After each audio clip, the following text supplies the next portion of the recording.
Welcome to the Tech Egg. Don't get scrambled. Enjoy the video. In this video, I will explain how to remove a Land Rover Defender door card.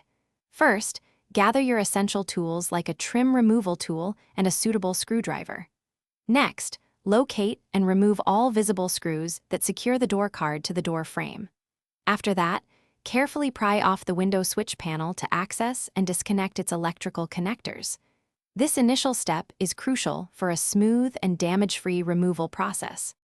Once the initial screws are out and the window switch panel is off, it's time to disconnect all electrical connectors. Be gentle to avoid damaging the wiring or clips. Then, using your trim removal tool, carefully work your way around the perimeter of the door card, releasing the plastic clips that hold it in place. Make sure all hidden fasteners are completely disengaged before proceeding. With all clips and fasteners released, gently lift the door card upwards. This action helps clear it from the window channel at the top.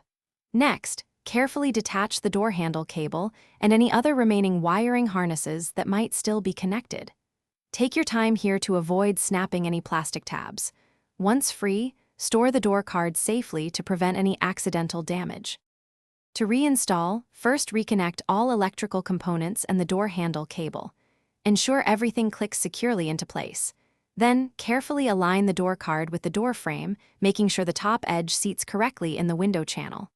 Firmly press the door card into place, engaging all the plastic clips. Before you finish, test all functions, including the windows and door lock, to confirm everything works perfectly. Also, check the description for a great water bottle and other deals. Thanks for watching. Consider subscribing if I helped unscramble your problems.